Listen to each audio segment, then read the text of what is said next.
प्रायोजक हैं गोल्डी मसाले। नमस्कार, आज के मुद्दे में आपका स्वागत है। मैं हूं आरिश अजहर आपके साथ और आज के मुद्दे में हम बात करेंगे यूपी बजट पर किसको क्या मिला।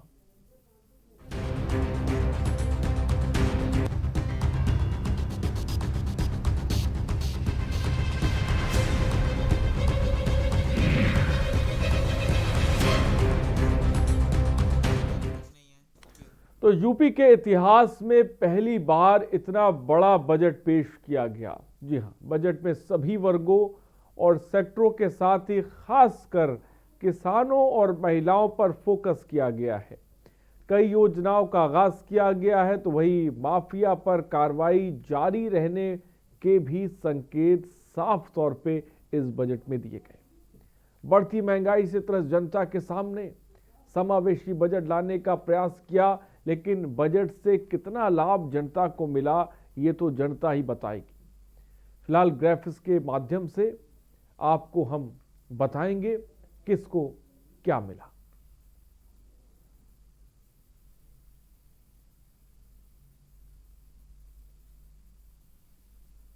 तो यूपी के बजट में किसको क्या मिला इस पर हम बात कर रहे हैं और सवाल बड़ा है क्योंकि कोरोना काल और जैसा कि आप जानते बड़े पैमाने पर बेरोजगारी और उससे बड़ी चीज़ ये कि महंगाई, पेट्रोल और डीजल के दाम, रसोई गैस के दाम, जिसने आम आदमी का बजट बिगाड़ के रख दिया है। वहीं दूसरी तरफ इस बजट से बहुत ज़्यादा उम्मीदें सबको लगी हुई थी। क्या ये बजट लोगों की उम्मीदों पर खरा उतरता है? कई ऐसे सवाल हैं। यूपी के इतिहास का बड़ा बजट था, लेकिन क्या ये बड़ा बजट सबकी उम्मीदों पे खरा उतरा? ये बड़ी बात है क्योंकि बुनियादी ढांचे के विकास और सूबे में कनेक्टिविटी बढ़ाने पर फोकस किया गया है। इस बजट को देखकर ये लगता है कि बुनियादी ढांचे का ज़्यादा से ज़्यादा विकास हो और जो कनेक्टिविटी है वो बेहतर हो, जिसकी वजह से सूबा रफ्तार पकड़ सके। और हमारे साथ इस वक्त गेस्ट भी जुड़ रहे हैं, उनसे आपका सीधे तौर पर तारुफ करा दें। हमारे साथ इस वक्त हमारे पॉलिटिकल एडिटर प्रदीप विश्वकर्मा इस वक्त हमारे साथ जुड़ रहे हैं। प्रदीप जी, बहुत बहुत स्वागत है आपका। साथ ही साथ हमारे साथ इस वक्त सिद्धश्री कांग्रेसी नेत्री हैं, इस वक्त हमारे साथ जुड़ रही हैं, आपका भी बहुत बहुत स्वागत है। और इमरान लतीफ़ भी हमारे साथ इस वक्त जुड़ रहे हैं, आम आदमी पार्टी के उपाध्यक्ष हैं, वो भी इस वक्त हमारे साथ जुड़ गए। माफ़ कीजिएगा, जयप्रकाश, डॉक्टर जयप्रकाश वर्मा भी हमारे साथ जुड़ गए, जो कि अर्थशास्त्री, हम उनसे भी समझने और जानने की कोशिश करेंगे। डॉक्टर साहब, आपका भी बहुत बहुत स्वागत है। लेकिन सबसे पहले सीधे रुक करते हैं प्रदीप जी के पास। प्रदीप जी, इतिहास का सबसे बड़ा बजट आया और इस बजट से बहुत ज़्यादा उम्मीदें भी थी, आप किस तरह से देखते हैं इस बजट को? और हमें समझना पड़ेगा, हम बार बार सरकार कह रही है कि इतिहास का सबसे बड़ा बजट, उत्तर प्रदेश का सबसे बड़ा बजट। हमें दो चीजों पर गौर करना पड़ेगा। बजट है तो हर साल थोड़ा बहुत बढ़ के ही आएगा, वो पिछली बार से कुछ ना कुछ बढ़ेगा। 1% बढ़ेगा, 2% बढ़ेगा, 3% बढ़ेगा, 3.5% बढ़ेगा। तो जाहिर सी बात है कि बजट को तो बढ़ के ही आना है। ऐसे में ये कहना कि सबसे बड़ा बजट, इतिहास का सबसे बड़ा बजट, ये मुझे लगता है थोड़ा सा ठीक नहीं होगा। खैर, सरकार कह रही है 5.5 लाख करोड़ का बजट है, $1 ट्रिलियन इकोनॉमी की ओर हम बढ़ रहे हैं। कोरोना काल का ये बजट है, अंतिम बजट है, सरकार का ये अंतिम बजट है। तो लाजमी बात है कि सबको लुभाने की इसमें कोशिश की गई है, चाहे वो महिला हो, चाहे वो किसान हो, युवा हो या कोई भी वर्ग हो, सबको इसमें लुभाने की कोशिश की है। अब बात दूसरी ये है कि ये कहा गया कि सर्वसमावेशी, एक और बहुत मौजूद शब्द इसमें इस्तेमाल किया गया है कि ये सर्वसमावेशी। क्या ये सर्वसमावेशी का मतलब वही है कि सबका साथ, सबका विकास, सबका विश्वास, यानी कि सबको लेकर के चलना? तो सर्वसमावेशी, और अगर हम इन तीन शब्दों को देखते हैं तो इन तीन शब्दों को मिलाकर के अगर हम एक शब्द की रचना करते हैं तो वो होगा समावेशी, यानी कि सर्वसमावेशी। तो बहुत सही तरीके से, बहुत शानदार तरीके से इसको बनाया गया, शब्दों की रचना की गई है, गणना की गई है और हर वर्ग को इसमें लुभाने की कोशिश की गई। चाहे वो, हमने बताया आपको, चाहे वो महिला हो, चाहे जो भी हो, सारे लोगों की कोशिश की गई कि इसमें रखा जाए। हमारे साथ में खास मेहमान है, हम आपका परिचय करा देते हैं। आपने आरिश परिचय करा ही दिया है, फिर भी हम करा देते हैं। डॉक्टर जयप्रकाश वर्मा जी हमारे साथ में जुड़ गए, अर्थशास्त्री हैं, बहुत स्वागत है आपका। सिद्धिश्री जी हमारे साथ में जुड़ चुकी हैं, आपका भी बहुत स्वागत है। 3 और खास मेहमान हमारे साथ में जुड़े हुए हैं। केसी जैन साहब भी हमारे साथ में जुड़ चुके हैं, भारतीय जनता पार्टी के प्रवक्ता हैं, आपका भी बहुत स्वागत है केसी जैन साहब। इमरान लतीफ भी जुड़े हुए हैं आम आदमी पार्टी से, लतीफ साहब आपका भी खैर मकदम है। और साथ ही साथ में एसपी यादव भी हमारे साथ में जुड़ चुके हैं, जो कि पूर्व मंत्री हैं, समाजवादी पार्टी के वरिष्ठ नेता है, आपका भी बहुत स्वागत है। और सीधा हम रुक करेंगे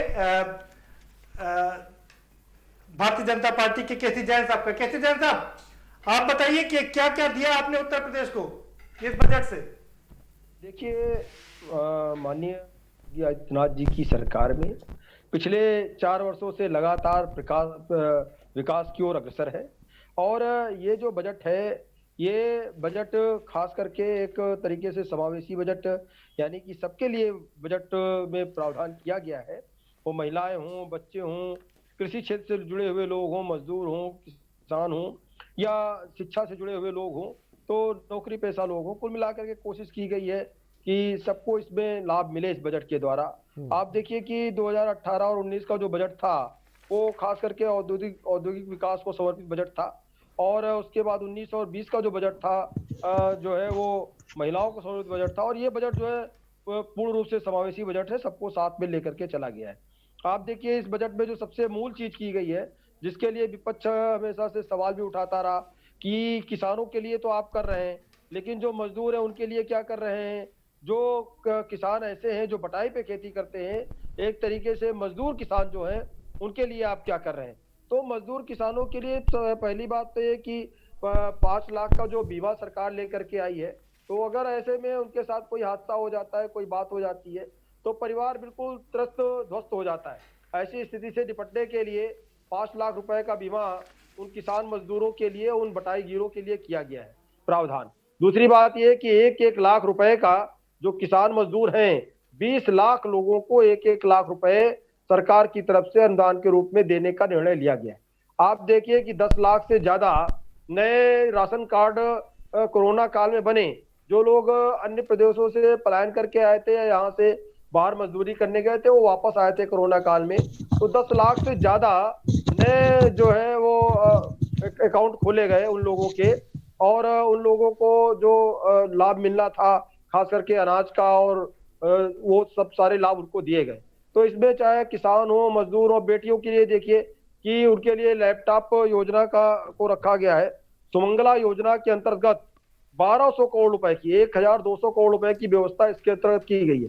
किसानों के लिए आप देखिए, खास करके जो अनुदान किसानों को मिलना चाहिए कम ब्याज पे, जिससे कि उनको रकम मिल सके अपना काम करने के लिए, साहूकारों के कर्जदार ना हो किसान, इसके लिए 400 करोड़ रुपए का बजट लोकेट किया गया है। वहीं पे 700 करोड़ रुपए की व्यवस्था जो सिंचाई मुक्त की व्यवस्था की गई है, उसके अंतर्गत किया गया है। कुल मिलाकर के वो चाहे एयरपोर्ट बनने हो, मेट्रो बननी हो, सड़कों का निर्माण हो, किसानों को राहत देनी हो, घंटा निकल जाएगा, भोजन की व्यवस्था हो, ये भी बता बजट में क्या सभी पूरा बजट इस्तेमाल हो गया? देखिए ये पहले सबका व्यू ले लें, उसके बाद सवाल जवाब करेंगे। सिद्धिश्री जी, आपने देखा कि कैसे केसी जैन साहब गिना रहे हैं कि क्या क्या बजट की उपलब्धियां हैं, क्या कहेंगे आप? देखिए, ये सरकार पूरी तरह इवेंट मैनेजमेंट और ब्रांडिंग का काम कर रही है। सरकार इसी प्रकार इस सत्ता में रह के सरकार को उसने चलाया है। अब 4 साल पूरे कंप्लीट ही होने को आए हैं, कोई किसी भी तरह का इन्होंने बजट में अच्छा प्रावधान नहीं दिया है। चाहे गरीब हो, शोषित है, इनके लिए कोई अच्छी बजट में लाए नहीं है ये। और सरकार बजट बढ़ाती जा रही है और रोजगार घट रहे हैं। 14% रोजगार बेरोजगारी बढ़ी है। अब वैसे ही 45% जो बेरोजगारी दर बढ़ी थी, लेकिन यूपी में 14% बेरोजगारी दर बढ़ी है। आपने कितना लाख लोगों को रोजगार देने की बात करी, आप रोजगार नहीं दे पाए किस प्रकार से। और इस वक्त ये जो पिछले साल के जो बजट था, उसका भी इनको रिपोर्ट कार्ड देना चाहिए था। जनता को बताना चाहिए कि कितना प्रतिशत खर्चा हुआ। आप आगे बजट बढ़ाते जा रहे हैं। आप मिशन शक्ति की बात कर रहे हैं, 2 बार मिशन शक्ति की मिशन शक्ति का काम हुआ, इन्वेस्टर समिट में 2 बार हुआ, डिफेंस एक्सपो हुआ, कहां रोजगार मिला, कितने ओडीओपी खुले, क्या प्रावधान हुआ। आप सभी वर्गों की बात करते हैं, सबका साथ सबका विकास, लेकिन आप सभी वर्गों को लेके कहां चले। आप बात करते हैं कि 2000 करोड़ जो आप एयर कनेक्टिविटी के लगा रहे हो, तो भाई देखिए कोरोना काल में जो प्रवासी मजदूर थे जिनको खाने का कोई भी आसरा नहीं था और वो कोई सुविधा नहीं थी, प्रवासी जिनका सारा रोजगार छिल गया, दूसरे जगह आके बैठे, उनको आपने रोजगार दिया। उसके अलावा आप कहीं भी देख लीजिए, पुलिस भर्ती, दरोगा भर्ती, शिक्षक भर्ती, आपने क्या किया, सब अधर में पड़ी हुई है। और 3,65,000 जो वित्तविहीन शिक्षक हैं उनको आपने तनख्वाह नहीं दी है तो आधी दी, और बिल्कुल उनको उनके मानदेय दिया जाए। आप बजट में ये प्रावधान लाएं। पूरी तरह से आप अगर निषाद समाज को देखें तो उनको भी आपने अवहेलना की है। सभी तरह से त्रस्त और निराशाजनक और ठगा जाने वाला ये बजट है। पूरी तरह से कहा जाए तो ये चुनावी बजट है, चुनावी बजट है और ठगा जाने वाला बजट है। एसपी यादव साहब क्या कहेंगे आप? देखिए, ये पेपरलेस जो बजट है, ये जॉबलेस बजट है, दिशा विहीन बजट है और ये मारीचिका दिखाने वाला है। जैसे चंदा मामा ला देंगे, चंदा मामा कभी नहीं मिलते हैं, तो इसी तरीके के बजट है। बताइए, इन्होंने कहा किसान का आमदनी दूना करने का है, और इन्होंने अगर यही कर देते कि जो डीजल पे वैट है वही घटा देते और उसके लिए प्रावधान करते, या जो सब्सिडी है बढ़ा देते खाद का और जो है बीज का, कीटनाशक दवाइयों का, तो किसानों का कुछ भला होता। तो ये एकदम ये किसानों को धोखा देने वाला बजट है और बेरोजगारों को धोखा देने वाला बजट है। बताइए, इन्होंने कोई उद्योग लगाने का कोई प्रावधान किया नहीं, बस केवल इन्वेस्टर।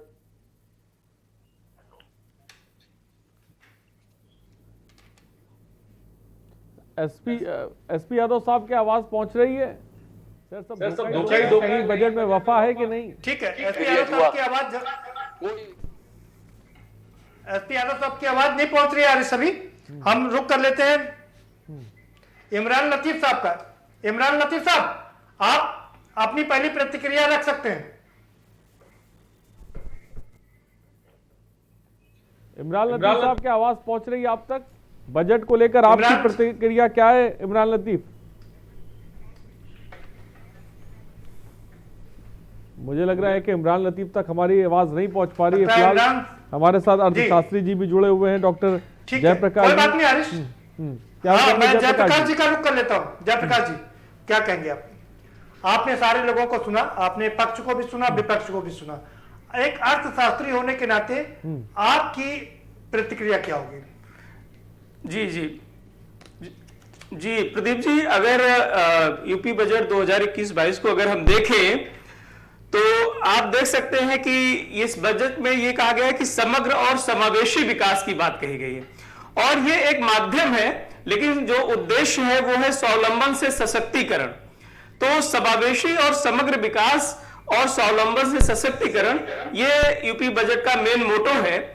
और अगर हम बात करें तो इस बजट को सिर्फ इसी बजट तक नहीं देखना उपयुक्त है, इसकी एक सीरीज है। अगर हम 2017-18 से बात करें, जो इस गवर्नमेंट के कार्यकाल में बजट पेश हो, तो हमें इसको समझने में आसानी होगी। हमें इस बजट को समग्रता में देखना होगा। अगर आप देखें कि 17-18 का बजट, जैसा कि गवर्नमेंट डॉक्यूमेंट में, जी माफ करेगा, इतना समय नहीं है कि हम इतिहास थमसाने बैठेंगे। मैं साथ ही करता हूं। तो जो ये बजट है खासकर, वो इसमें एक जो बात कही गई कि आत्मनिर्भर उत्तर प्रदेश, इसकी बात की गई। और कहीं ना कहीं जो यूनियन बजट अभी आया था उसकी प्रतिछाया हमें उत्तर प्रदेश बजट में भी देखने को मिलती है। और यहाँ पे भी 6 कंपोनेंट बताए गए हैं। अगर आप देखें बजट को तो जन स्वास्थ्य की बात की गई है, स्वच्छता की बात की गई है, सुरक्षा की बात की गई है, स्वदेशी को बढ़ावे की बात की गई है, स्वावलंबन की बात की गई है और सशक्तिकरण की बात की गई है। तो प्रदीप जी, अगर इस चीज को देखें इस बजट में तो सारे कंपोनेंट को टच करने की बात की गई है। लेकिन प्रश्न ये है कि गवर्नमेंट ने जो ये चीजें रखी हैं वो आगे कैसे उसको इंप्लीमेंट करती है, काफी चीजें उस पर डिपेंड करती है।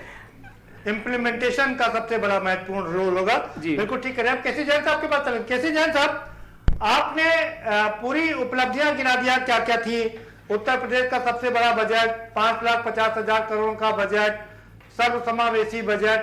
जरा ये बता दीजिए, आपने आपके चुनावी घोषणा पत्र में लैपटॉप देने की बात की थी युवाओं को, वो तो दिया नहीं आपने।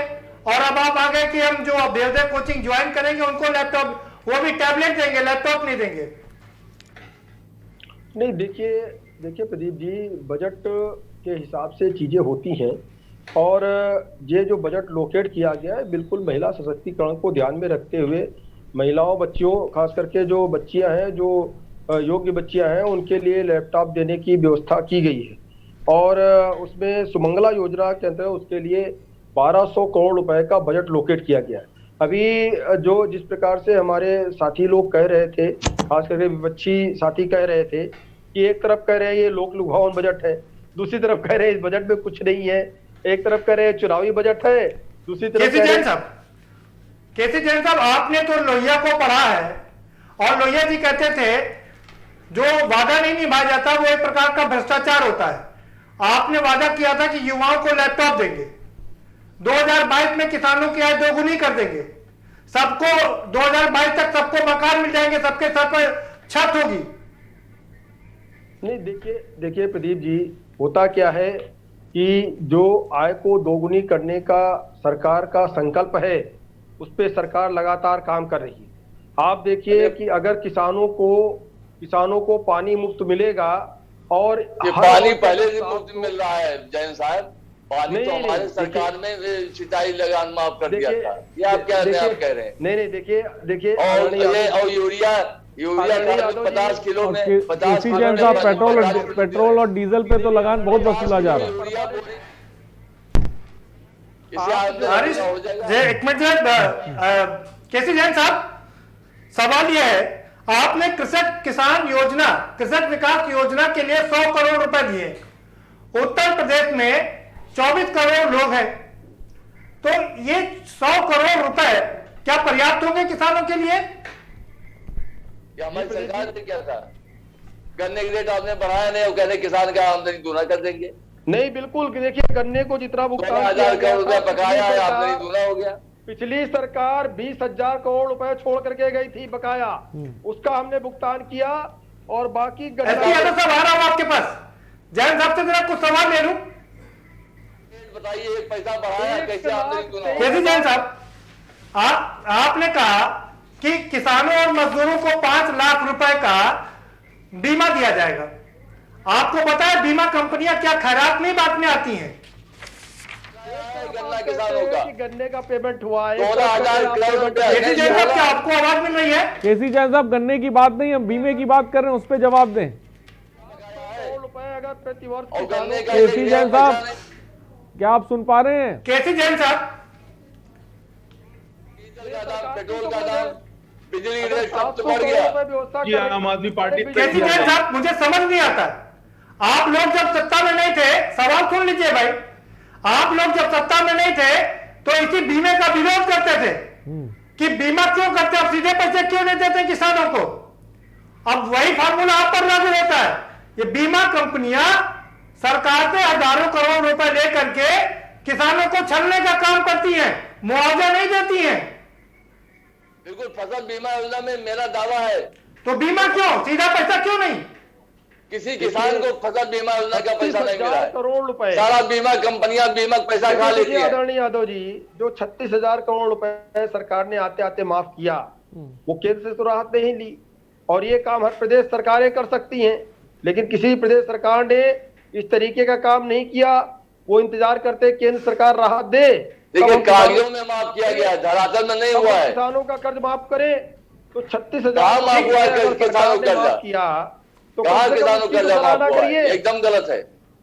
किसानों का पैसा लिया गया, किसानों का। केसी जैन साहब, आरिश ने बहुत अच्छा सवाल पूछा था। आपने कहा था कि गन्ने का दाम 15 दिन के अंदर भुगतान किया जाएगा। आप कह रहे हैं कि 1.25 लाख करोड़ का 4 साल में भुगतान हुआ, लेकिन अभी भी 10,000 करोड़ से ज्यादा का बकाया है किसानों का, वो क्यों नहीं दिला पा रहे? कब बकाया? देखिए हम बताएं आपको, 16,000 करोड़ का बकाया है। 1,23,000 करोड़ रुपए का भुगतान हुआ और मात्र 1,200 करोड़ रुपए का वर्तमान में बकाया है। अरे और वाह, होता क्या है, एकदम सरासर हर गलत बोले। वर्ष 16,000 करोड़ रुपया बकाया है जैन 1200 साहब, करोड़ रुपए का बकाया है। 16,000 करोड़ बाकायदा रुपया बकाया है। एक प्रेस में बाकायदा पूरा छपा था, मैंने उसमें पढ़ा था। अरे एक नहीं, पत्र में, 16,000 करोड़ रुपया समाचार बकाया पत्र है। में। और दूसरी बात ये है कि जिस बकाये की बात आदरणीय यादव जी कर रहे हैं, तो होता क्या है कि हर पेराई वर्ष में 20% भुगतान रुक करके होता है, बाकी 90-80% कौन सी प्रेस में केसी जैन साहब पढ़ा था? कहां से छपती है ये? बीजेपी कार्यालय से तो नहीं छप रही है। अरे बल्लापुर बाजार चीनी मिल का पिछले साल ठीक का है केसी बकाया। जैन साहब, ठीक है भाई, बात हो गई आपकी। सिद्धिश्री जी, आप कह रहे आपने सिरे से बजट को खारिज कर दिया, लेकिन 5,50,000 करोड़ का बजट है, सबको कुछ ना कुछ आवंटित किया गया, किसानों के लिए भी है, महिलाओं के लिए भी है। आप ऐसे पूरी तरीके से कैसे खारिज कर सकती हैं? देखिए जी जब समावेशी सर्वसमावेशी है तो इसमें आप देखिए जी, गौवंश के लिए आपने क्या करा, कितना खास अच्छा खासा बजट था जी। लेकिन आपने देखा बुंदेलखंड में गांव की क्या हालत हुई जी। कहाँ गया बजट का पैसा उनका? ललितपुर है वहां, जालौन, किस प्रकार से गांव की वहां पे। लेकिन आपने देखा लगातार सरकार का दावा है कि लगातार मेडिकल कॉलेज बनवा रहे हैं, 2 मेडिकल कॉलेज और बनने जा रहे हैं। बिल्कुल कहीं कुछ नहीं, ये तो पिछले साल का पिछले बजट था, अब तक तो बच जाना चाहिए था। 2 नए का ऐलान किया भाई। स्वास्थ्य विभाग में 7,000 डॉक्टरों की कमी है, 20,000 नर्सेज नहीं है वहां पे, तो कैसे ये कह सकते? चमड़ा उद्योग, पीतल उद्योग, लकड़ी उद्योग, ये सब चूड़ी उद्योग, ये पूरी तरह से ठप पड़े हैं। ओडीओपी की बात की गई थी सेमेस्टर इसकी, उसमें इन्वेस्टर स्कीम में, तो कहाँ कुछ किया गया? ये दावे इनके खोखले, वादे खोखले, ये सिर्फ होर्डिंग, बैनर, पोस्टर की सरकार है। ये आंकड़ों की बाजीगरी करना जानती है, विज्ञापन में अपना और कागजों में अपना पूरा सरकार इन्होंने चलाई है। ठीक बात है। आप देख रहे हैं कि 2017 में कृषि संवर्धित आयोग बना था कि, लेकिन अब उसमें मुख्यमंत्री और मुख्य सचिव उसमें मेन थे, लेकिन आज तक उसकी बैठक नहीं हुई। तो कैसे किसानों का आयोग का वो आय का दुगना किया जाएगा? अब पिछले साल 8,000 करोड़ था गन्ना भुगतान का, वो आज वो 10,000 करोड़ हो गया है। तो कुछ देने का तो है नहीं, ये सिर्फ कहते हैं बस विपक्ष का मुंह बंद कर दो, सच बात कोई ना बोले, सच्चाई यदि कोई कहना चाहता है। आपको याद है प्रदीप कुमार जी, देखिए ना, बजट 1 लीटर में के लिए 600 करोड़ रुपए पर हम बजट पर चर्चा कर चुके हैं जी। पानी के लिए 600 करोड़ रुपए, और उसके अलावा भी आप देखें ना, किसानों के लिए किसान विकास योजना 100 करोड़, कृषक दुर्घटना कल्याण योजना 600 करोड़, फसली ऋण मुहैया कराने के लिए 400 करोड़, 15,000 सोलर पंपों की स्थापना के लिए 1,800 करोड़। ये तमाम तो काम किसानों के लिए किया ना सरकार ने बजट में। जी नहीं, किसानों के लिए क्या हो तो आज किसान आज होते कहाँ? जी। आंदोलन पे बैठे हैं। किस प्रकार से उन्होंने सर्दी में अपने आप को भरमा दिया ना उनको। बिल्कुल नहीं, वहां पे उनके साथ कितना अत्याचार हुआ जी। 26 जनवरी को सबने देखा क्या क्या अत्याचार हुआ। अरे भाई, वो अपने पूरे हक के लिए अगर बैठे हैं, अगर आपके कानून है तो आप उनको पूरी तरह चर्चा करके उनकी समस्या का समाधान करें। वो आप करना नहीं चाहते, आप भी सिर्फ मुंह बंद करना चाहते हैं। एक ये पोषण योजना इन्होंने दी है, मिड डे मील की भी बात कर लें तो आपने 1 लीटर में 80 लीटर दूध बना करके बच्चों को पिलाया गया है, ये भी हुआ है। और नमक रोटी खाने को मिली। अगर जिस पत्रकार ने वो उसको आगे बढ़ाना चाहा, उसको सामने लाने चाहा जनता के, तो उनको पत्रकार को गिरफ्तार किया। आप हर लोगों का मुंह बंद करना चाहते हैं, लेकिन अब मुंह नहीं बंद होगा। ये आप चुनावी घोषणा पत्र लाए हैं, सत्ता लोलुप ये सरकार है, इनके पास और कोई योजना नहीं है, कोई योजना नहीं देना चाहते। ना महिलाओं को सुरक्षा मिली है। आप उन्नाव का कांड देखा आपने कल, जिस प्रकार से उसके बच्चियां मारी जा रही हैं, हत्या हो रही है उनकी, लेकिन ये मौन व्रत धारण करके बैठे हैं। सिर्फ इनका एक ही जरिया है कि अपने आप को पूरी तरह से पूंजीपतियों को स्थापित कर दें। और हम जनता कोरोना काल में किस प्रकार से मरी है।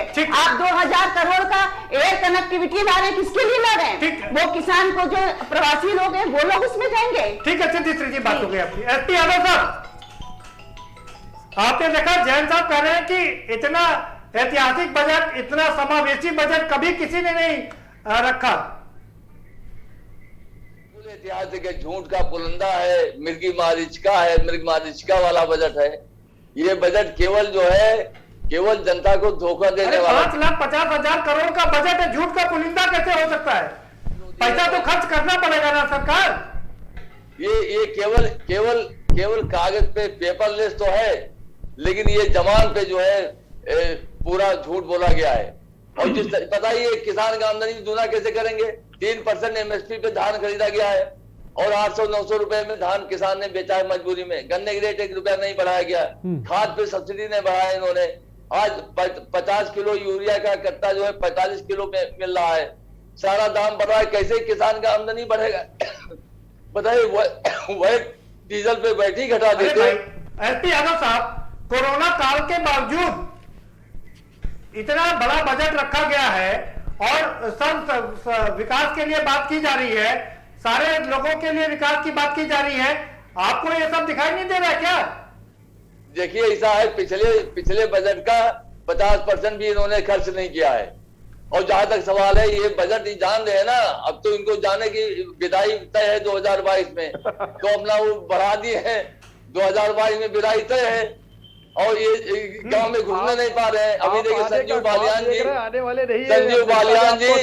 बालियान जी केंद्रीय मंत्री है, उनको किसानों ने भगा दिया, उनके क्षेत्र में उनके गांव से भगा दिया किसानों ने। अब तो इनको ये तो जनता 2022 में तो भगाएगी, और पहले ही भगाना शुरू कर दिया है। जनता ने पहले ही भगाना शुरू कर दिया है गाँव से। अब ये साफ सामने है। संजीव बालियान, भूपेंद्र चौधरी, ये सब गए थे क्षेत्र में, देखिए किसानों ने भगा दिया काम, तो वहाँ किसानों ने भगाया गांव से। पिछली अभी सरकार ईवीएम मशीन से भगाएंगे 2022 में। पिछली सरकार की तरीके से खोखले वादे नहीं किए। पिछली सरकार में हमने 18 लाख रुपए 18 लाख लैपटॉप बांट दिया। सरकार है 18 लाख लैपटॉप बांट दिया। 55 की सरकार है। 55 लाख गरीबों को समाजवादी पेंशन दिया। सुन लीजिए, सिंचाई लगान माफ कर दिया। सुन लीजिए, मेरी आवाज आप तक पहुंच रही है? जो है गन्ने का रेट 80 रुपया बढ़ाया होता, गन्ने का रेट 80 रुपया बढ़ाया हमने। जनता आपको अस्वीकार नहीं करती। अब आपको पता चल जाएगा। और भारतीय जनता पार्टी 85 वाले लेवल पे पहुंचेगी 2 सीट। ठीक है, तो बजट को लेकर साफ तौर पे बात चल रही है और इसी पर चर्चा जारी रखेंगे। फिलहाल यहां पर रुकते हैं छोटे से ब्रेक के लिए, हम जल्द हाजिर होंगे।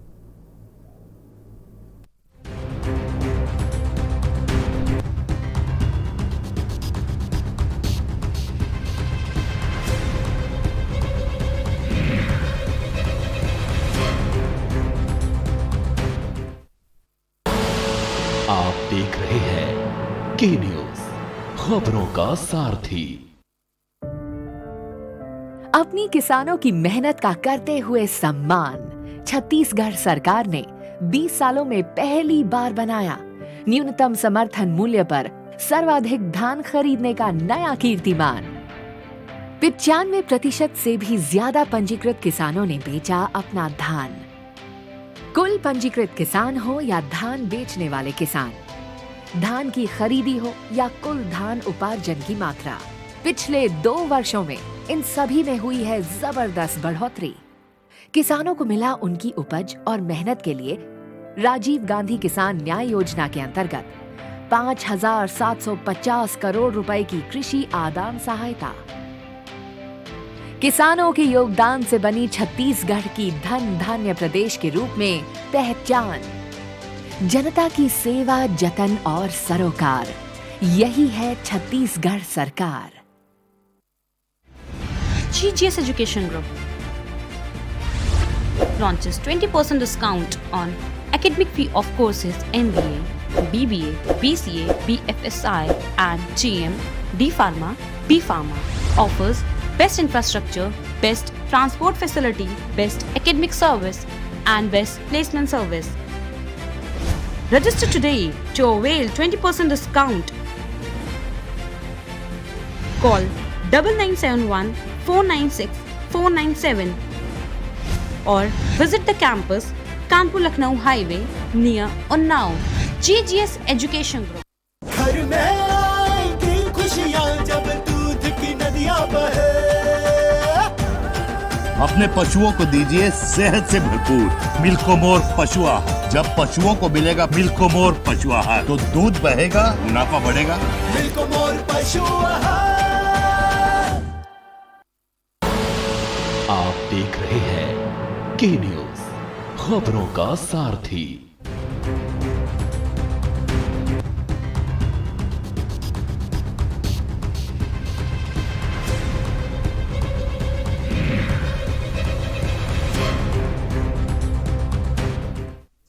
तो ब्रेक के बाद आपका स्वागत है। यूपी बजट में किसको क्या मिला? अमूमन हर साल बजट तो आते हैं, लेकिन धरातल पर कितने पहुंचते हैं ये बजट, ये भी अपने आप में बड़ा सवाल है, जिसको लेकर भी हम लगातार रिपोर्ट आपको दिखा चुके हैं।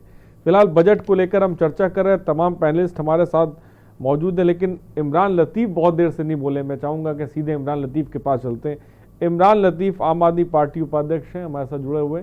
इमरान लतीफ़, आम आदमी पार्टी इस बजट को लेकर क्या सोचती है? अगर मेरी आवाज़ आप तक पहुँच रही तो जवाब दें।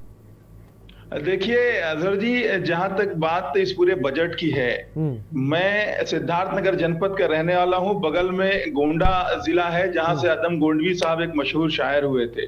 उनकी दो पंक्तियां मैं इस बजट को समर्पित करना चाहता हूं कि तुम्हारी फाइलों में हमारे गांव के मौसम गुलाबी हैं, तुम्हारे आंकड़े झूठे हैं और तुम्हारे दावे किताबी हैं। तो पूरा मामला जो है, ये जो बजट है, ये लफाजी से भरा हुआ बजट है, ये जुमलेबाजी से भरा हुआ बजट है। और जहां एक तरफ किसानों की आय दोगुनी करने की बात की जा रही है, वहीं इस बजट में जो 10,000 करोड़ से भी ज्यादा गन्ना किसानों का भुगतान अभी नहीं हुआ है, जो बकाया है, उसके लिए कोई प्रावधान नहीं है। अभी किस तरीके से किसानों की आय दुगनी होगी, इसका कोई ठोस रोड मैप यहां पर नहीं है। सिर्फ लफ्जों के जरिए ये बात कह दी जा रही है कि किसानों की आय दुगनी कर दी जाएगी। हमने अभी देखा कि धान किस तरीके से, जब किसान धान बेच रहे हैं 800 रुपए में, 1000 रुपए में, 1100 रुपए में किसानों ने अपने धान बेचे हैं। इसी तरीके से चाहे बुनियादी जरूरतों की बात कर ली जाए, स्कूलों की हालत कैसे सुधरेगी, उसके लिए क्या रोड मैप है, उसके लिए कितना बजट इन्होंने आवंटित किया, उसको कैसे खर्च करेंगे, इसके लिए कोई इनके पास कोई प्लान नहीं है। जहां तक भारतीय जनता पार्टी की बात कर लें तो बट इमरान लतीफ़ साहब, केसी इंडिया साहब तो कह रहे थे इतिहास का सबसे बड़ा बजट है। आपको कहीं एक भी जगह खूबी नजर नहीं आई? देखिए, पुष्टाहार योजना के अंतर्गत इमरान लतीफ़ साहब, मेरा सवाल आपसे। केसी जैन जी, बात पूरी हो जाने दीजिए, बात पूरी हो जाने दीजिए। हमने देखा है कि समय से प्राइमरी स्कूलों में किताबें नहीं उपलब्ध कराई गई, समय से स्वेटर तक नहीं पहुंचा पा रहे हैं, जूता मोजा खरीदने में और पहुंचाने में उसमें भ्रष्टाचार है, मिड डे मील तक खा गई है भारतीय जनता पार्टी की सरकार। स्कूलों की क्या हालत है वो हम बहुत अच्छे ढंग से देख रहे हैं। अस्पतालों की क्या हालत है उत्तर प्रदेश के अंदर, अच्छे ढंग से देखा है हमने। जब हमने उत्तर प्रदेश के स्कूल और अस्पताल देखना शुरू किया तो इन्होंने अपनी पुलिस तैनात कर दी अपने स्कूलों और अस्पतालों को छुपाने के लिए। ये असलियत है उत्तर प्रदेश के अंदर स्कूल और अस्पताल की। तो कहां ये बजट लेकर जा रहे हैं, ये बजट जा कहां रहा है, फाइलों में गुम हो जा रहा है, किसके अकाउंट में चला जा रहा है, कौन लोग खाके बैठ जा रहे हैं। जमीन पर हालात बिल्कुल नहीं सुधर रहे हैं। स्कूल जस के तस बने हुए हैं, अस्पताल जस के तस बने हुए हैं। बिजली के लिए आप देखिए, पूरे देश के अंदर सबसे महंगी बिजली उत्तर प्रदेश के अंदर मिल रही है। तो ये हालत सबको बिजली मिल रही है, सरकार का दावा है। क्या आपको दिखाई नहीं दे रहा है क्या कि सब घर में बिजली पहुंचा दी गई है? पूरे बजट में सिर्फ जुमले से ही बारिश हो रही, जुमलों की ही बारिश हो रही है, कहीं कोई धरातल पर जल देने की बात की जा रही है।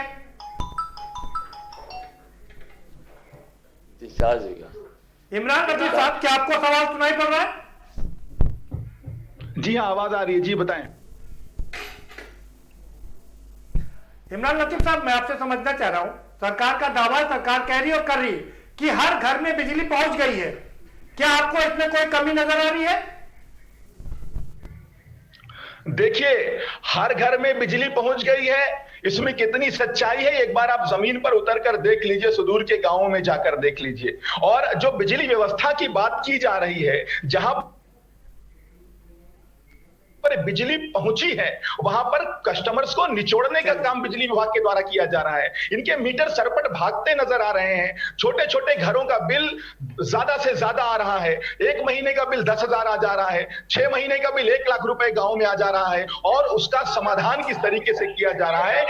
जो ग्राहक है, जो उत्तर प्रदेश की जनता है, जो उत्तर प्रदेश के उपभोक्ता है, उनकी चमड़ी उधोड़ने का काम विद्युत विभाग के द्वारा किया जा रहा है। बिजली मिल तो रही है ना सबको?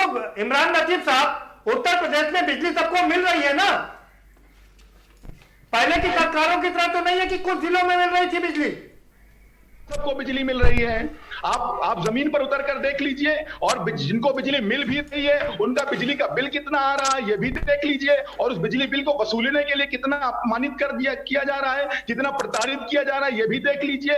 पूरे देश के अंदर सबसे महंगी बिजली उत्तर प्रदेश के अंदर दी जा रही है। अरे विडंबना देखिए कि दिल्ली के अंदर हम उत्तर प्रदेश से बिजली खरीद कर देते हैं, लेकिन दिल्ली में हम फ्री मेडिकल कॉलेज बन गए हैं, 2 मेडिकल कॉलेज और बनाने की बात चल रही है। स्वास्थ्य विभाग का इतना बड़ा बजट, सड़कों के लिए 14,000 करोड़ रुपए। जी आवाज नहीं आई आपकी। नहीं, मैं कह रहा हूं स्वास्थ्य विभाग के लिए 16 मेडिकल कॉलेज बना दिए गए हैं, 2 मेडिकल कॉलेज बनाने की घोषणा कर दी गई है। 16 मेडिकल कॉलेज कहां बने? मैं बस्ती में बैठा हुआ हूं, बस्ती के मेडिकल कॉलेज की क्या हालत है आइए प्रदीप जी किसी दिन हम दोनों लोग चल के देखते हैं। और जितने मेडिकल कॉलेज उत्तर प्रदेश के अंदर बनाए गए हैं, आपको गोरखपुर में एम्स बनता नजर नहीं आ रहा है क्या? के मेडिकल कॉलेज की हालत आपको दिखाता हूं, उत्तर प्रदेश के सरकारी अस्पतालों का एम्स नजर नहीं आ रहा क्या आपको?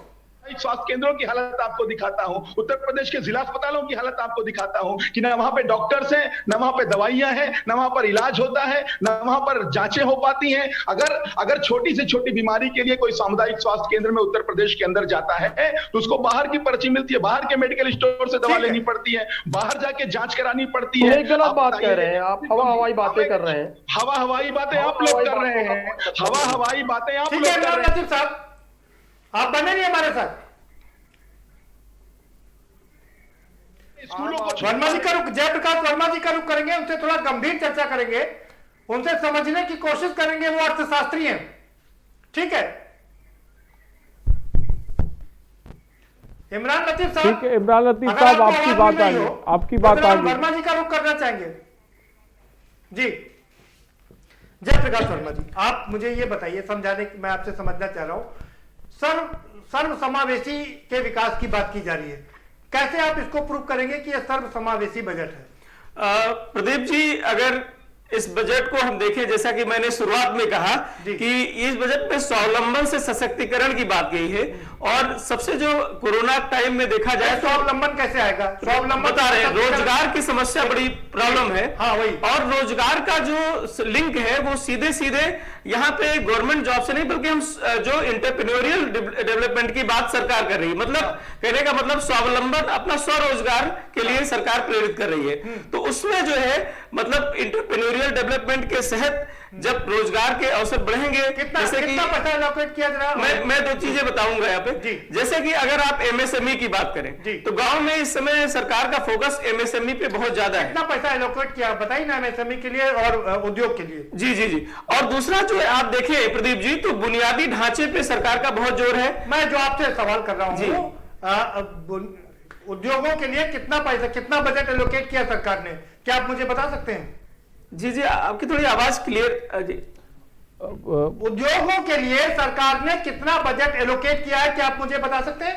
देखिए, उद्योगों की संरचना पे एग्जैक्टली फोकस बहुत ज्यादा किया गया है, और खासकर ये कहा गया है कि एग्जैक्टली कि उद्योगों का जो सशक्तिकरण, खासकर अगर आप देखें तो जो investors ease of doing business है, अगर उसके आंकड़े को देखें तो भारत में अगर यूपी की रैंकिंग देखें सेकंड नंबर पे है। तो कहीं ना कहीं जो टोटल आ रही है चीजें, भाई 4 साल हो गए सरकार को। कानपुर का हाल आपको पता है, डिफेंस कॉरिडोर की बात की गई, कहा गया पहला जब इन्वेस्टर मीट की गई, कहा गया 4.25 लाख करोड़ का इन्वेस्टमेंट का MOU साइन किया गया। आपको क्या लगता है कि वो पूरा हो गया? नहीं, पूरा नहीं, वो एक दिशा में एक प्रयास है, लेकिन सरकार को आगे चीजों को देखना पड़ेगा, क्योंकि अभी ये जो कोरोना का टाइम का बजट है और इसमें सारी चीजों पे बहुत ज्यादा एलोकेशन, फिर भी एक अगर आप बजट की समग्रता को देखें तो बहुत सारी नई चीजें शुरू की गई, खासकर युवाओं की अगर हम बात करें कि युवाओं में जैसे एक मुख्यमंत्री अभ्युदय योजना की शुरुआत की गई है, तो मैं इस कदम को अप्रिशिएट करता हूं। वो कोचिंग तो पहले से चल रही थी, उसका तो नाम बदल दिया गया। नहीं, इसमें SC/ST के लिए कोचिंग पहले से चल रही थी ना? जी, ये SC/ST के लिए नहीं है, सबके लिए है, पहली चीज। दूसरी चीज ये है कि इसको पहले तो कोचिंगें चल रही थी ना IFPS बनाने के लिए। और सरकार ही चला रही थी। नहीं प्रदीप जी, वो सेंट्रलाइज सिस्टम था, कुछ स्थानों पे थी, लेकिन ये यूपी के हर जिले में ये व्यवस्था की जाएगी इसमें। और दूसरी चीज ये है कि अगर आप देखें तो चाहे आप देखिए स्पोर्ट्स यूनिवर्सिटी की बात इस बजट में की गई है। युवाओं का स्वावलंबन कैसे आगे चला, ये मुझे समझा दीजिए। युवाओं के स्वावलंबन के लिए सरकार जैसे प्रयास कर रही है कि उनको जो है खासकर गांव में वो स्वरोजगार के लिए जो चीजें कर रहे हैं, जैसे आप युवा हब की बात पिछले बजट में की गई थी, इस बजट में भी उस दिशा में प्रयासरत है। क्या प्रयास किए गए बताइए तो जी, जनता जानना चाहिए क्या प्रयास किए गए, बताइए ना। जी जी जी, तो जैसे अगर आप बात करें रोजगार के लिए, अगर हम बात करें तो एमएसएमई जो बहुत ही इंपॉर्टेंट सेक्टर है, उसमें खादी और ग्रामोद्योग है, हथकरघा है या माटी कला है, उसके लिए किया क्या गया जरा बताइए ना। जी जी, सरकार इस पे जो है लोन की जो चीजें हैं, खासकर लोन, मतलब अब जो है जी जो हमारे देश के जो सबसे बड़े फिलोसफर हुए हैं, सबसे बड़े नहीं लेकिन एक बड़े फिलोसफर हुए चारवाक, जिन्होंने कहा कि घी लेकर के ऋण लेकर के घी पियो, तो अब ऋण लेकर के घी पीना पड़ेगा, सब चीजें ऋण पर ही मिलेंगी, ब्याज पर ही मिलेंगी। नहीं प्रदीप जी देखिए क्या है, नहीं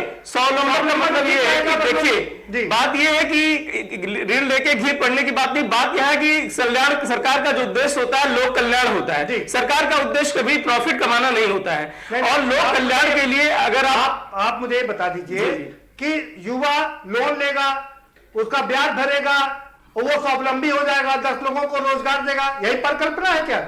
नहीं ऐसा नहीं है। अगर आप हम ये एंटरप्रेन्योरियल की बात करें या फिर साहसी की बात करें, तो आप देखते हैं कि जब भी किसी भी अर्थव्यवस्था में ये एक सर्किल होता है, जब भी कहीं कोई रोजगार चीजें होती हैं तो चीजें उससे लिंक होती हैं, और रोजगार के साधन बढ़ते हैं तो कई लोगों का उससे जुड़ाव होता है। तो अगर आप देखें इस बजट को लगाएगा कैसे, रोजगार लगाएगा कैसे, जरा बता दीजिए। जी जी जी बताइए।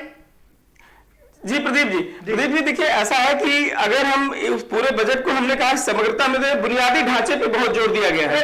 मैं बुनियादी ढांचे पर बात में आऊंगा, बुनियादी ढांचे पर काम हुआ है जी। हम पहले रोजगार की बात कर लेते हैं, किसानों की बात कर लेते हैं। जी क्या जो ये चीजें की गई है उससे युवा स्वावलंबित होगा, स्वावलंबन हो जाएगा, उसका आत्मनिर्भर हो जाएगा, वो बताइए। जी देखिए ऐसा है कि क्या हो जाएगा वो समय बताएगा, लेकिन एक प्रयास है उस दिशा में चलने का। ये है जैसे हमने कहा कि कोरोना के बाद जो अर्थव्यवस्था अभी कोरोना का टाइम चल ही रहा है, तो उसके बाद सरकार ने कहा फोकस किया कि जो गांव में लोग हैं उनको वहीं पे स्किल्ड की जाए, और आइडेंटिफाई भी किया गया कि मतलब लोगों को बाहर माइग्रेट के लिए नहीं जाना। वर्मा जी, दूसरा क्या वर्मा जी कौशल विकास योजना तो 2014 से चल रही है, इसमें नया क्या है?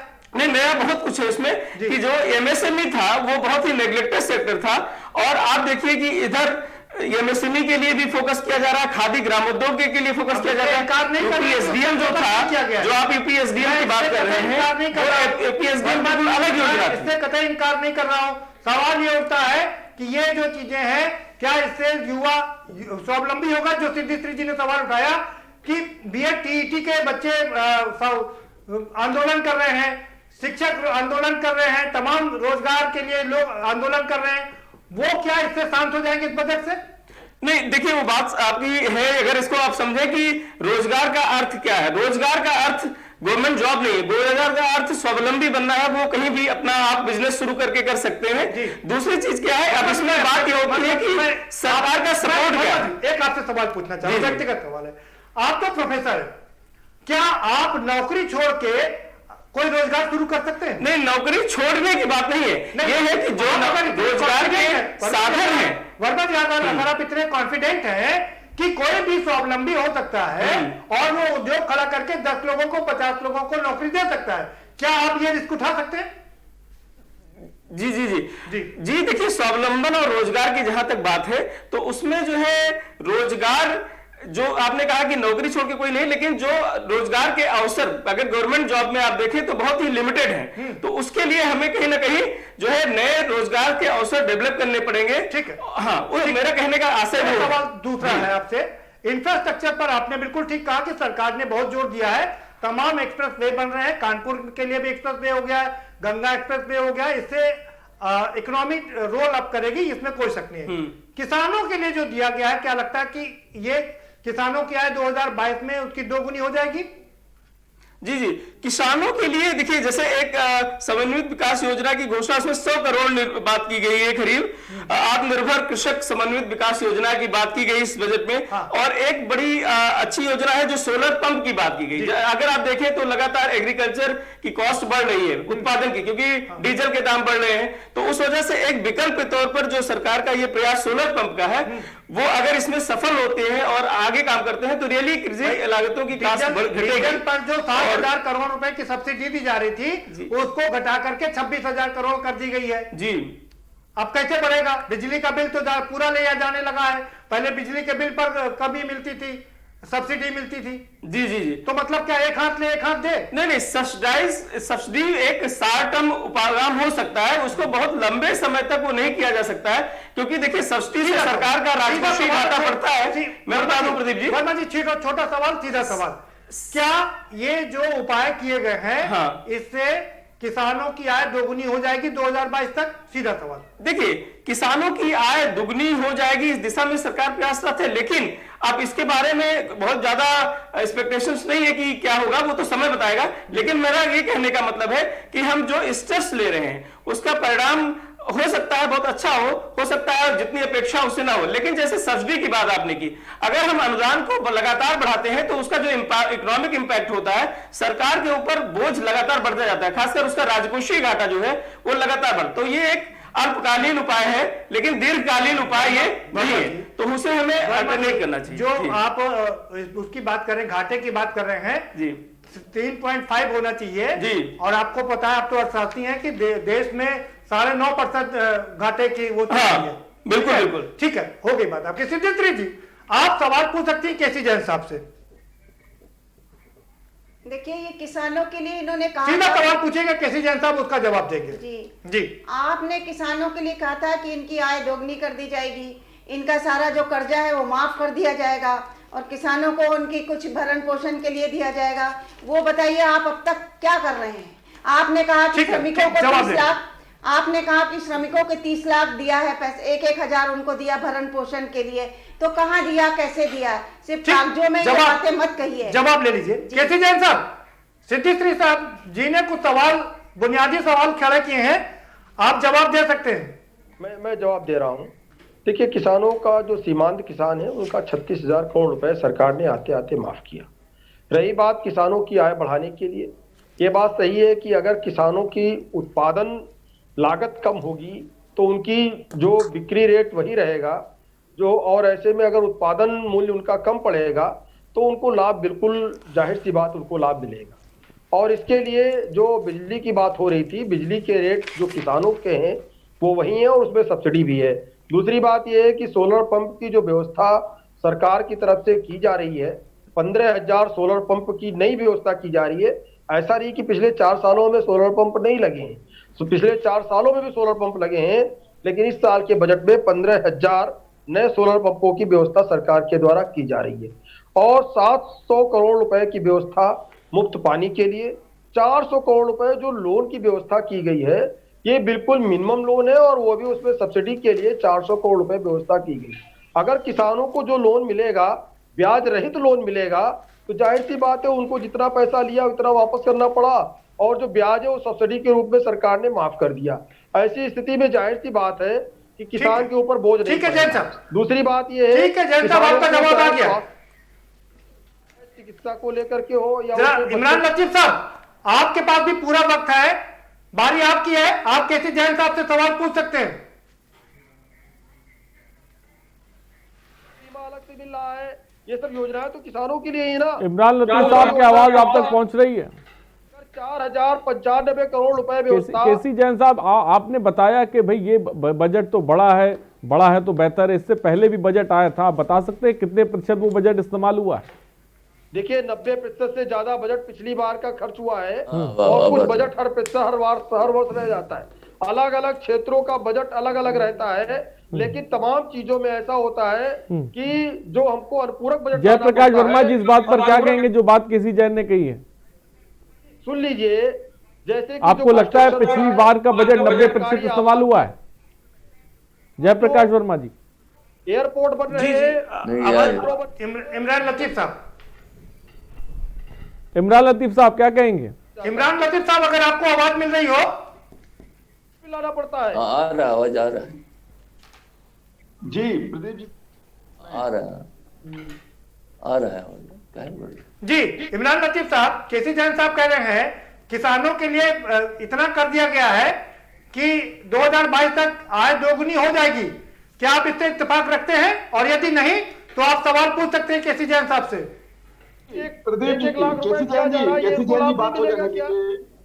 प्रदीप जी, इससे पहले इन्होंने जो 2 बजट लेकर आए थे उसमें एक महिला सशक्तिकरण का बजट था और एक औद्योगिक विकास को लेकर बजट था। इन्होंने इंडस्ट्रीज लगाने की बात अपने एक बजट में की थी। आज मैं पूछना चाहता हूं कि कितनी इंडस्ट्रीज लगाई गई, उन इंडस्ट्रीज में कितने लोगों को रोजगार दिया गया, ये बात बता दें। कितने लोगों को उसमें नौकरियां मिली, क्या स्थिति है उन इंडस्ट्रीज की, वो किसी से छिपा नहीं है। सब के सब कोरे वादे थे, सब की सब कोरी बकवास थी। कहीं जमीन पर धरातल में कोई काम नहीं दिखा इंडस्ट्रियल डेवलपमेंट का। और महिला सशक्तिकरण वाले बजट की बात कर लीजिए।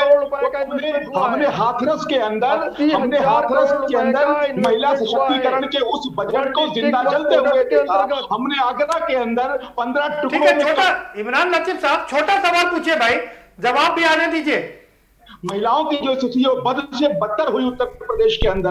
और कितना झूठ बोलेंगे, अरे कितने झूठ बोलेंगे। इमरान लतीफ साहब, आपका समय समाप्त हो गया है जी। एसपी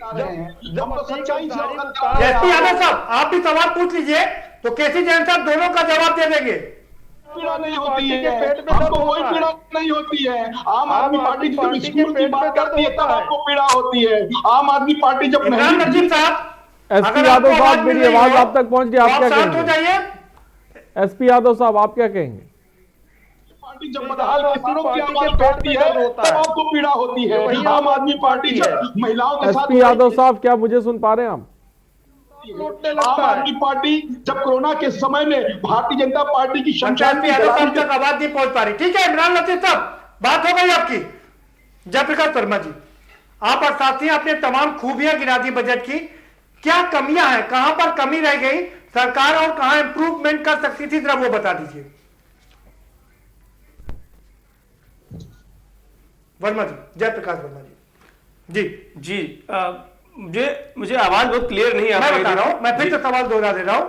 आपने तमाम खूबियां बता दी बजट की, लेकिन कहां कमियां रह गई सरकार और कहां इंप्रूवमेंट कर सकती थी, वो जरा बता दीजिए। जी अगर हम इस बजट को पूरा एक समग्रता में देखें तो बहुत सारे सेक्टर्स पे कोशिश की गई है, लेकिन जैसे अगर हम बात करें हेल्थ पे, तो हेल्थ पे सरकार ने खासकर प्राथमिक स्वास्थ्य पे थोड़ा बढ़ाया है। लेकिन अभी मुझे लगता है कि अगर हेल्थ सिस्टम की बात करें तो प्राथमिक जो स्वास्थ्य है उस पर थोड़ा सा और फोकस करने की जरूरत थी। दूसरी मुझे लगता है कि जो पंचायत सिस्टम है उसमें जैसे कि आप देखेंगे प्रत्येक न्याय पंचायत के लिए और खासकर सचिवालय विकास की बात की गई है, ग्रामीण विकास सचिवालय की बात की गई है और उसमें ई गवर्नेंस के लिए 4 करोड़ रुपए किए गए हैं। लेकिन अब प्रश्न उठता है कि इसके पहले जो चीजें थी उस कहां तक इंप्लीमेंट हुई है और उसका क्या रिजल्ट है। सिर्फ एलोकेशन और उसकी मॉनिटरिंग भी होनी बहुत जरूरी है। तीसरी बात जो जैसे सरकार ने कही कि भाई उच्च शिक्षा की बात है, अगर हम कर गए कि हर मंडल में एक विश्वविद्यालय की बात की गई, तो बहुत सारी चीजें उच्च शिक्षा में अगर आप देखें तो बहुत सारे विश्वविद्यालय या बहुत सारे कॉलेजेस ऑलरेडी हैं जो लेकिन उनके यहाँ टीचर्स की प्रॉब्लम है। तो जो एग्जिस्टिंग यूनिवर्सिटीज है पहले उनको भी इंप्रूव करने की जरूरत है और नए की बात स्वागत योग्य है, लेकिन जो ऑलरेडी है उनको भी इंप्रूव करने की जरूरत है। ठीक है, बहुत शुक्रिया प्रदीप जी। फाइनल कमेंट प्रदीप जी आप। हम कह सकते हैं कि ये जो बजट है जी बिल्कुल ठीक करे आरित, ये हम देख सकते हैं कि सरकार का एक अच्छा प्रयास है। सर्वसमावेशी बजट की बात की गई है, इस बात में कोई शक नहीं है कि कोशिश ये की गई कि सारे वर्गों को संतुष्ट किया जाए। क्योंकि ये चुनावी वर्ष है, नवंबर दिसंबर से चुनावी प्रक्रिया शुरू हो जाएगी, ऐसे में महिलाओं पर फोकस किया गया है, युवाओं पर फोकस किया गया है और खास करके कृषकों पर भी फोकस किया गया क्योंकि किसान का आंदोलन चल रहा है। और साथ ही साथ में हर सेक्टर की बात की गई, चाहे हेल्थ की हो, बेसिक एजुकेशन की, एजुकेशन की हो या दूसरे तमाम सेक्टर्स हैं उनको छूने की कोशिश की गई है। और सबसे जो बड़ी बात है जो वर्मा जी कह रहे थे, इंफ्रास्ट्रक्चर पर बहुत जोर दिया गया है। तमाम एक्सप्रेस वे बन रहे हैं, तमाम सड़कें बन रही हैं जिससे कि आर्थिक गति को बल मिलेगा, आर्थिक गति आगे बढ़ेगी और उससे उत्तर प्रदेश सबल और सफल होगा। तो हम उम्मीद कर सकते हैं कि 5,50,000 करोड़ का बजट है, उत्तर प्रदेश को अग्रणी पंक्ति में लाकर खड़ा कर देगा। 5,50,270 करोड़ का ये बजट है, भारी भरकम बजट है। फिलहाल जमीन पर किस तरह से पहुंचेगा ये भी अपने आप में बड़ा सवाल है। फिलहाल आप सबों का बहुत बहुत शुक्रिया। प्रदीप जी आपका शुक्रिया, श्री जी आपका शुक्रिया, इमरान लतीफ आपका बहुत बहुत शुक्रिया, एसपी यादव साहब आपका शुक्रिया, डॉक्टर जयप्रकाश वर्मा जी आपका भी बहुत बहुत शुक्रिया। तो आप सबों का फिलहाल बहुत बहुत शुक्रिया। तो आज के मुद्दे पे बात हम बजट की कर रहे थे। बजट को लेकर अपनी अलग अलग प्रतिक्रियाएं हैं। कहीं पर कहना है कि बुनियादी ढांचे पर विकास और सूबे में कनेक्टिविटी पर जोर दिया गया है, कहीं पर विपक्ष का कहना है कि इस बजट में कुछ खास कुछ नहीं है।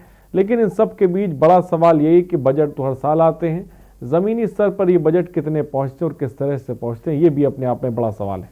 आज के मुद्दे में फिलहाल इतना ही, बने रहिए हमारे साथ। नमस्कार।